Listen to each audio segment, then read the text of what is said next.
Hello everyone, this is Red Bandy Outdoors. My name's Scott. Fish biologist turned YouTuber, living the dream, being the star of my own fishing show on TV. My job is to get you into fish quickly, confidently, and cost effectively. And I know that's why you're here, because this is the final video of our learning to tie the Fish Finder Jig.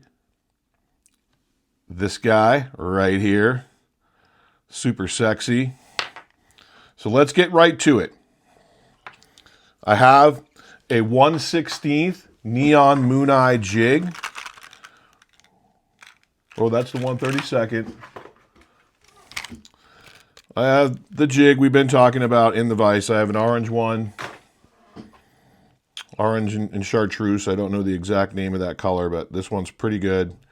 I have it in my vise and I just put the thread on. You saw that. I just started wrapping it around.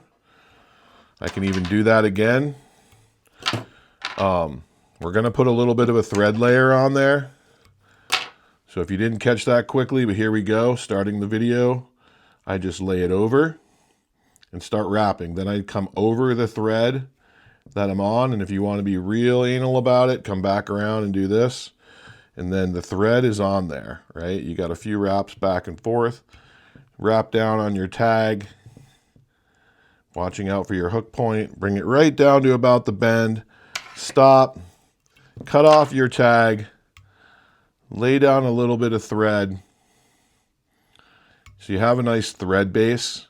Some people, some flies and some people, they put a lot of it on there or a bunch of it on there just to cover the hook because it really helps the stuff you're using bind to the hook rather than straight to the hook. So then I have the wire. This is the medium wire. I have like a wine color. It doesn't really matter. You can do anything you want. There's lots of colors of wire. So I just lay it on there next to my hook, down to, not all the way, but most of the way. And I just tie it in, okay? It just gets tied in. You come over that. Move my vise just a smidgy. You come over it.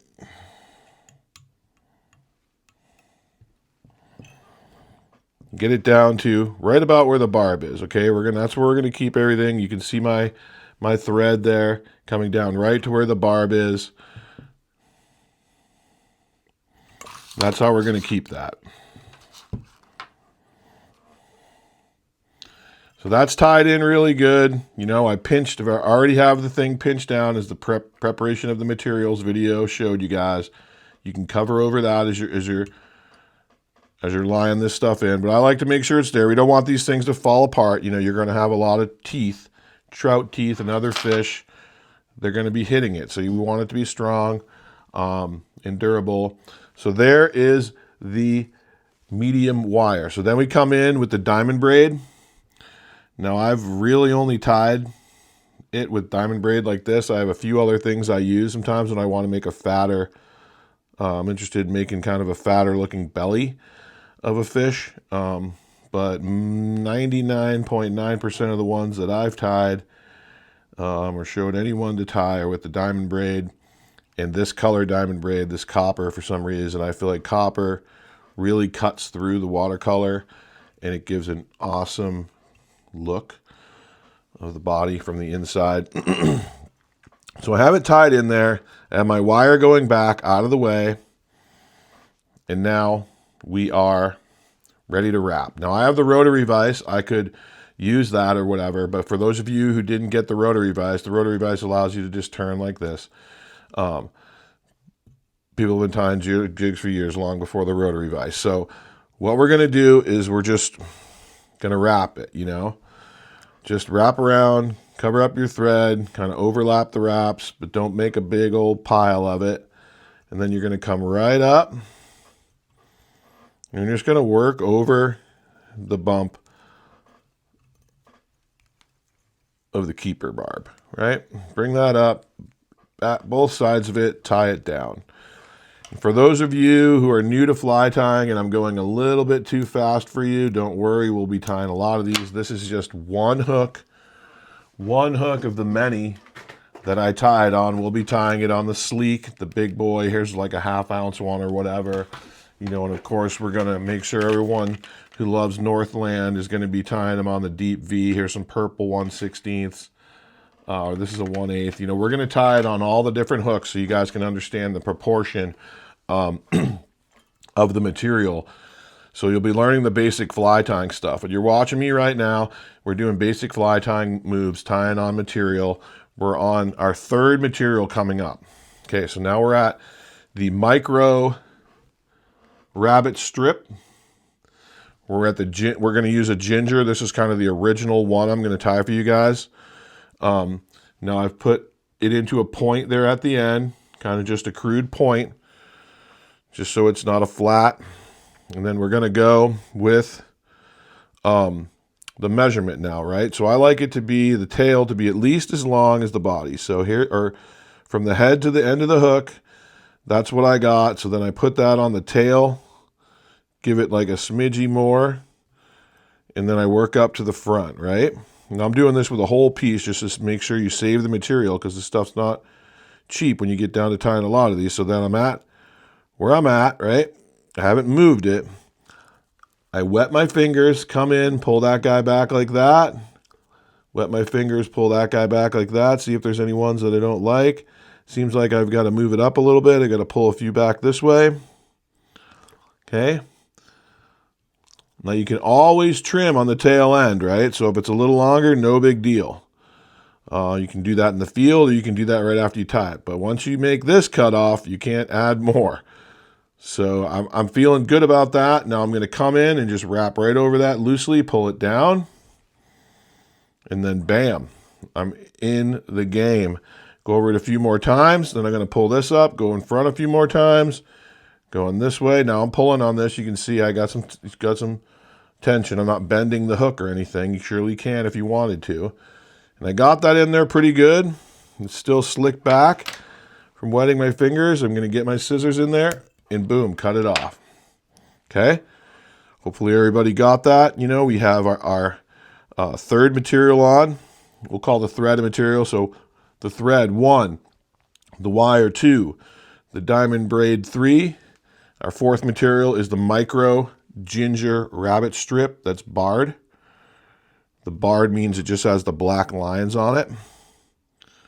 And you'll find that different batches and companies and stuff, the barring's sometimes light, sometimes pretty dark. This one's pretty light. But this ginger's an excellent color. And this is the original one. And if you're only going to buy one set of materials to tie one, these are the colors to get. Any jig head will work, and we'll go over that. But these right here, as you can see, that's got that sparkly eye. It's got that pill head shape, which is real tiny. So it's dense, and it's got that number 4 hook on it. And, these are number 4. Okay, so then to tie this on, this is critical. Right, you're going to fluff the mohawk back up so you can see where you're working. Tighten up the rabbit strip, and then boom, you're going to find a home where you want to put that wire. Right now, you don't want to crunch it back there too far behind the barb, because it'll twist around the hook. Wet your fingers, make that a nice place landing pad, and then get your wire and come over. Okay, come over. Get your mohawk up, come up with your wire, pull back a few, you know, like a 1/16 of an inch or so, make some headway, and go up. Now the whole time I'm keeping the rabbit strip straight on top of the back of the hook, right? It's right straight going down the back of the hook. I'm not getting it on the side or anything like that. I'm not flipping it over. Okay, now if you can tie on this hook, this is the toughest one because it's the smallest, right? So I come up to that bump. We've laid over that bump pretty good. We can just go right in front of it maybe. Okay, did you see that? I got a nice body on there, nice wrap. Bam. I come around right there. If you want to go one more time, go right ahead. Just like all the other materials, we're going to go in front or behind and in front. Okay, then if you want to be a cool kid, Not use your scissors because it's not smart to be cutting that stuff with your scissors. You just helicopter this wire off. Boom, it pops off. You helicoptered it. Woohoo! Good for you, your first helicopter. So again, we've got that on there nice and neat. It's nice and straight. You can see that. And you could probably fish that right there and call it good, you know, and call it good. But of course, excuse me, we want to add in some of the important strike triggers. One of the strike triggers you've already added in, which is the tail, right? Fish sees a nice tail flopping around, boom, it is interested. Another strike trigger that we're going to do, and now for those of you who don't have the rotary vise, this is how I do it. For the rotary vise people, you just flip it over, right? It's a little weird for a second or two, but you just, you know, flip it over to do this move. So this move, I'm going to, for the folks that don't have the rotary, we just grab it, undo it, put it back in, come over, and we grab our red marabou. And this is one of the strike triggers. This is like a gill or injury or bleeding. This is why, you know, on the Rapalas and a lot of lures, they spray some red paint there in the gill area and so on, or have some red paint on it. You know, you've seen the famous infomercial lures. Those have red on them. So what I like to do is keep it pinched with both hands, and then I like to get 1 or 2 wraps over it. And then I like to pull it down to where it is touching basically the barb. So you don't want it all red, so we'll do that again. We're going to put that on like this. We're going to pinch it. We're going to get it to about where we want it. It'll be right where the barb is.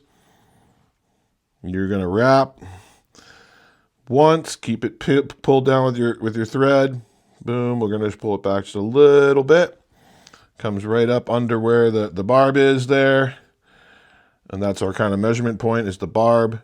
And so we have some red for the gill on the barb. And then we kind of wrap in front and in back of it. Can pinch that off once it's snipped off. Come in, cover that up.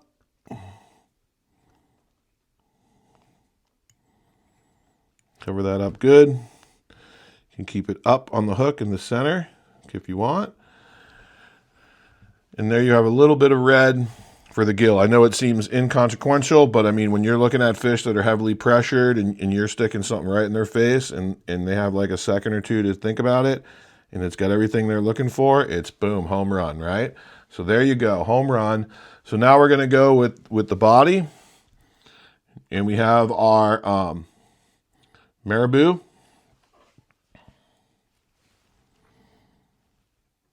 Okay, this is going to be the hardest one to do.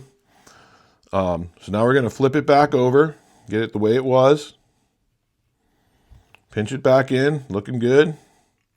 Okay, move your thread back to almost where the material starts. Okay, so then we're going to come into the marabou, and we're going to just find where the fibers really start to drop off in length. And we're going to find that spot. We're going to wet our fingers. We're going to kind of wet that out. We're going to make an easy tie-in, okay? Easy tie-in. We're going to lay that where we want it. We're going to wrap over it. We're going to come all the way forward, even over those furry ones, and pinch that into the head. We're going to do some wraps right there. Then we're going to get rid of this. You might want to save these. You could do like a woolly bugger tail with it, maybe, on some of them. Get another retie, but we'll just fill that in real good. Bring the thread to the front. And now we're going to wrap. Now you can do this with or without. These are my really cheapo pliers. Missing some pieces. For those of you who bought like the kit that I recommended, good for you. You know, I'll be getting that too. I'm just building out the content here with what I got. I've been using this stuff for years. So you pinch that on there, right? You pinch that plier onto the end of the marabou hackle. Now some people, again, will peel this bottom piece off. I don't need to go to that level. I just come in like this, make one wrap. Now I try to wrap right in front of where I laid. Now that one you can go kind of over it. And then it's critical here, you kind of preen this stuff back, kind of go right in front of where you laid. You don't want to pinch any down, right? You can pull some out. We'll dress it up later.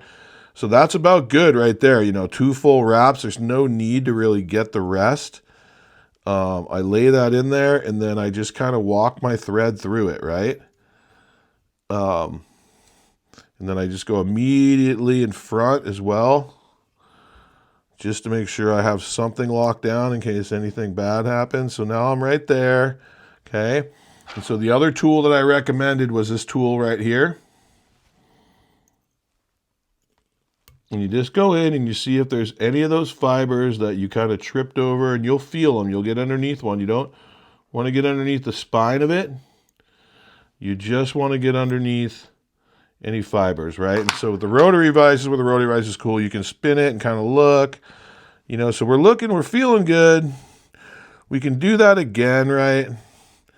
Let's lock it down one more time, and then let's get in there, and as close as you can, cut that off, and it'll leave sometimes stuff you got to pull out. But when you slide your fingers back across, it should feel pretty smooth. You might feel the little nick of the quill that you just cut, and that's fine, because we're going to lock that in, and this thing's almost done, folks.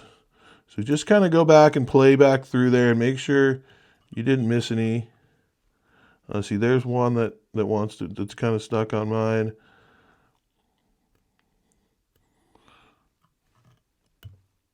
Okay, sometimes they break. You just pull them out. You know, you don't want a big stuck patch of fur. You know, and don't get under the quill and mess with that. And this is the real element of the fly that makes it kind of dance, the ultra finesse piece, right? You can see that. So now you can pull it back like this. You can see you have some fibers. You want to just kind of build your little head in there. You can, you know, your collar behind the head. You can do that any way you want. You can make that big and thick if you want, or you can make it thin, however you want. I don't think it really matters. But you don't want to impede on the real finessiness of this thing, okay? And so now we have it basically done. So there's the finessey body, you know, that's a strike trigger. That's just dancing out there. Even if you don't even move your line, that's going to dance. And so the last thing, you know, fish like is a little flash. You know, every fish has that, you know, most fish have the lateral line, you know, the line that's down the middle of its body where they feel vibrations from. You've got to put that in. But you can overdo it, right? So I usually use 3 or 4 little pieces of flash. You can see them here. This is the Flashaboo. This stuff right here, this gold Flashaboo, is super awesome, right? So I got 3 pieces. So what I'll do is I'll look at what 3 looks like. Now you can wet your fingers and kind of get that marabou under control because you don't want to mess that up. That's super juicy. And then I just kind of lay that back. I know I'm going to trim some off. So I lay that on the side of the head of my fly. I just turn my vise. I know you guys, not with the rotary vise, are like, oh man. I just turn my vise a little bit, but you can just lay that on there and I get some wraps right over it, right? And so right now I'm really liking the way that looks. You know, I don't want to add more to it. I just want to come back and maybe right at the edge of my marabou, I just want to trim that off. So that looks good, right? You know, I don't want to mess with, sometimes I double this back over and I get 6, but I think with this small one, we'll just keep it at 3. You know, it feels real good right there. So what I want to do is just cut these off. I'm going to lay them down for a second, and then just make sure this is locked right in. You know, it's good on that side. So then I'm just going to take these and on the other side do the same thing. I'm just going to put them right there, right in front of you. Hold them to the side. Okay. Boom, it's on there. And make sure it looks good. I know those ones are longer, so then I can just pull them all up. Give them a haircut there. See, I dropped off those other ones. So we're going to be somewhere right there. There's my lateral line. We got the guys in the front. And snip those. And bammo.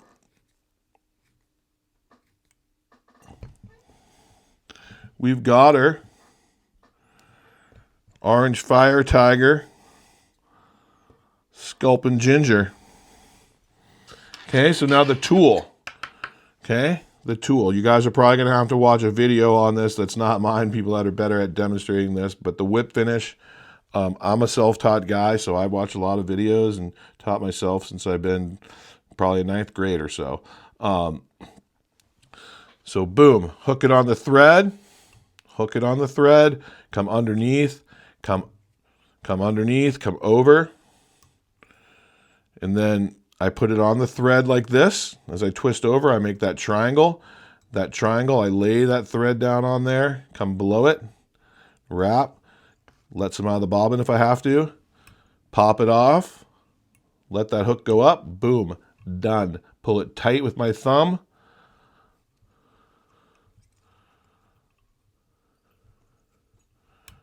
A 3-wrapper, done. Pull it tight with my thumb.